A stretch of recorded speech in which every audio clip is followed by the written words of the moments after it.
When you chase success, it's easy to get caught up in the idea of achievement for yourself alone. You think about the house, the car, the money, the recognition. And while those things may bring temporary satisfaction, they will never bring lasting fulfillment. True greatness is not just measured by what you achieve, but by who you lift along the way. Serving while striving is the difference between being remembered for what you had and being remembered for what you gave. A life lived only for self is small, but a life lived for others is limitless. There is a joy that comes from helping someone else that no material thing can match. When you take your eyes off your own struggle and look at how you can be a blessing to someone else, it changes your perspective. Serving doesn't mean you stop striving. It means your striving has purpose. You climb the mountain not just for the view, but to extend your hand to those behind you. Because the higher you rise, the more responsibility you carry to lift others. That is where real impact is born. Serving while striving also keeps you grounded. Success can make people arrogant, blind, and disconnected from the struggles of others. But when you make it part of your mission to serve, you never lose touch with humility. You remember where you came from. You remember what it took to get there. And you remember that not everyone has the same opportunities. Striving makes you stronger, but serving makes you wiser. It gives you balance. It keeps your heart right, and it ensures that your journey has meaning beyond yourself. Life is not just about arriving at the top. It's about what you do on the way up. Too many people think greatness is measured by the number of followers, the size of the bank account, or the applause of the crowd. But real greatness is measured by the lives you touch, the hope you bring, and the opportunities you create for others. Serving while striving means every step you take forward is also a step that clears the path for someone else. That kind of success doesn't fade when the spotlight goes out. It lasts forever. There's something powerful about realizing that your gift is not just for you. Whatever talent you have, whatever strength you possess, whatever knowledge you've gained, it was never meant to stop with you. It was meant to flow through you. Serving while striving means using your skills, your experiences, and your resources to make a difference. You don't wait until you've made it to give back. You give along the way. Because the truth is, giving multiplies. The more you serve, the more purpose you find, and the more your striving becomes fueled by something bigger than yourself. Serving also creates legacy. People won't always remember your accomplishments, but they will remember how you made them feel. They will remember the encouragement, the guidance, the support you gave when they needed it most. Legacy is not built in awards or achievements. It's built in lives touched and hearts inspired. When you serve while striving, you're building a legacy that cannot be erased. You're planting seeds in others that will grow long after you're gone. That is how your impact outlives your years. Some people believe they have to choose between striving for success and serving others, but the truth is they are connected. Serving doesn't slow down your journey, it strengthens it. When you serve, you build relationships, you build trust, you build community, and community is what sustains success. No one rises alone, no one achieves anything of worth in isolation. Striving is about climbing, but serving is about lifting, and when you lift others, you often find that they lift you too. Serving while striving also keeps your focus clear during tough times. When challenges come, it's easy to get lost in your own problems. But when you shift your attention to helping someone else, your problems suddenly lose their weight. Serving gives you perspective. So when the world pushes you down, don't fall into despair. Don't fall into the trap of thinking you're not worthy or capable. Fall into learning, fall into growth, fall into a deeper version of yourself. Remember, you can fail at something safe, something small, something unimportant. So if failure is inevitable, why not fail chasing something meaningful? Why not fall forward into the vision that excites you, into the dream that scares you, into the calling that keeps you awake at night? That way, even if you fall, at least you fall in the right direction. And when you look back years from now, you won't remember the falls as much as the rises. You'll see that every failure built a foundation, every stumble paved the way, every fall brought you closer to who you were meant to be. Falling backward leads to regret, but falling forward leads to growth. Don't run from the fall, embrace it. Don't fear the failure, use it. Every step you take toward your dream, no matter how messy, no matter how painful, is still progress. So if you must fall, fall forward and watch how even your failures become part of your victory. Dreams are beautiful, but dreams alone don't change anything. Everyone has ideas, visions, and hopes for a better life, but very few are willing to discipline themselves enough to make those dreams real. Discipline is the bridge between wanting and having, between hoping and living. Without it, you remain stuck in imagination. With it, you turn imagination into reality. Acting as if everything always works out is not about blind optimism. It's about working as if the outcome is already secured. Discipline gives your destiny structure, and destiny without structure is just a wish that fades with time. When you wake up early, when you stay committed, when you make sacrifices, you are investing in your future self. Too many people want the reward but don't want to key routine. They want the outcome but not the process. Discipline is not glamorous, it's repetitive. It's showing up when you don't feel like it, grinding when no one's watching, and pushing when you'd rather quit. But every disciplined action is a seed planted, and those seeds eventually grow into the harvest you've been dreaming of. Destiny is not random, it is cultivated through consistency. Discipline is freedom disguised as struggle. At first, it feels like you're restricting yourself, like you're missing out on comfort and pleasure. But over time, you realize that those small sacrifices gave you something much greater. They gave you options, opportunities, and outcomes that laziness could never provide. When you act with discipline, you build strength, character, and resilience. Those qualities are what destiny requires. Destiny isn't waiting for the talented, it's waiting for the disciplined. Because talent without discipline is wasted potential, but discipline without talent still creates results. People often look at successful individuals and think they are lucky.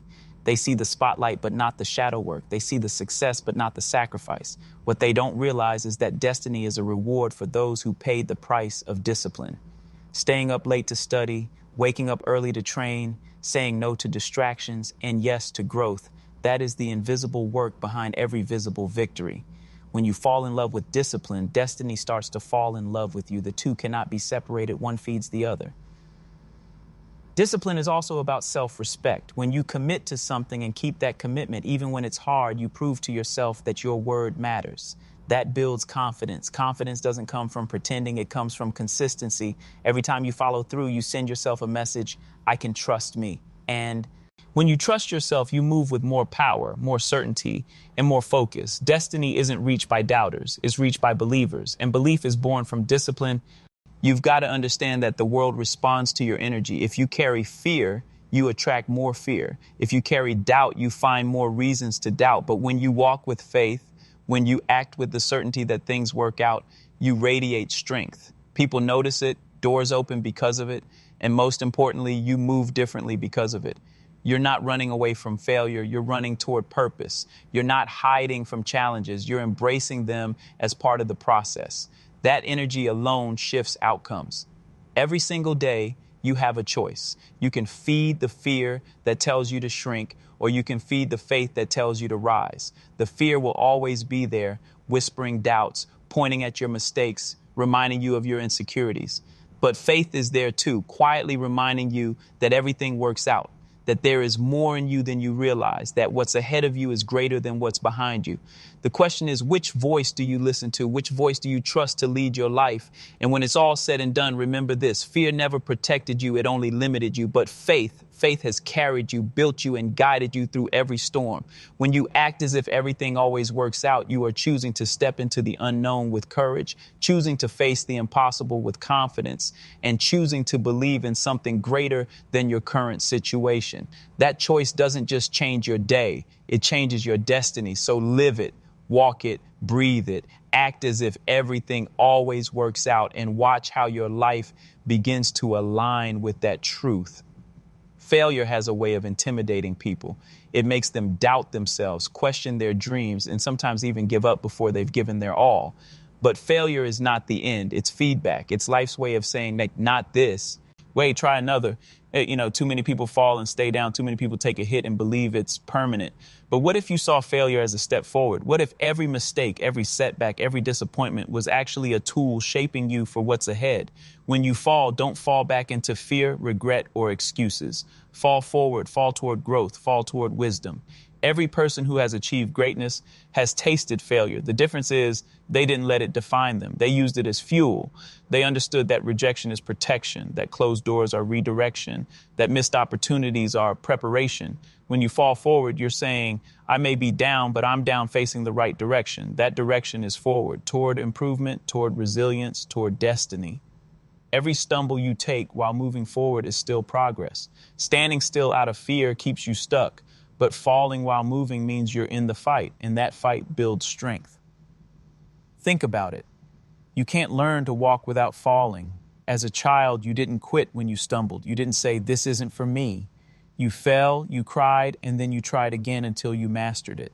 Somewhere along the way, we forget that lesson. We grow older and start seeing failure as a sign to stop instead of a signal to grow. Falling backward means retreating into comfort, retreating into old habits, retreating into excuses. But falling forward means you keep your eyes on the vision even while you're on the ground. It means you refuse to let mistakes rob you of momentum. Fear of failure paralyzes people. They stop before they start. They avoid risk. They avoid challenge. And they end up living a half-life, never knowing what could have been. But when you embrace the idea of falling forward, failure loses its power over you. You no longer fear the stumble become. See, you understand it as part of the journey. You welcome mistakes because they refine your character. You don't run from obstacles because you know they are opportunities in disguise.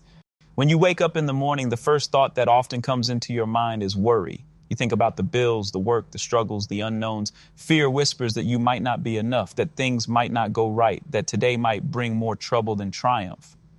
But what if you shifted that thought? What if instead of letting fear dictate your outlook, you acted as if everything always works out? Because the truth is, fear and faith both demand that you believe in something you cannot see. Fear tells you it will go wrong. Faith tells you it will go right. Which one you feed is the one that will shape your life.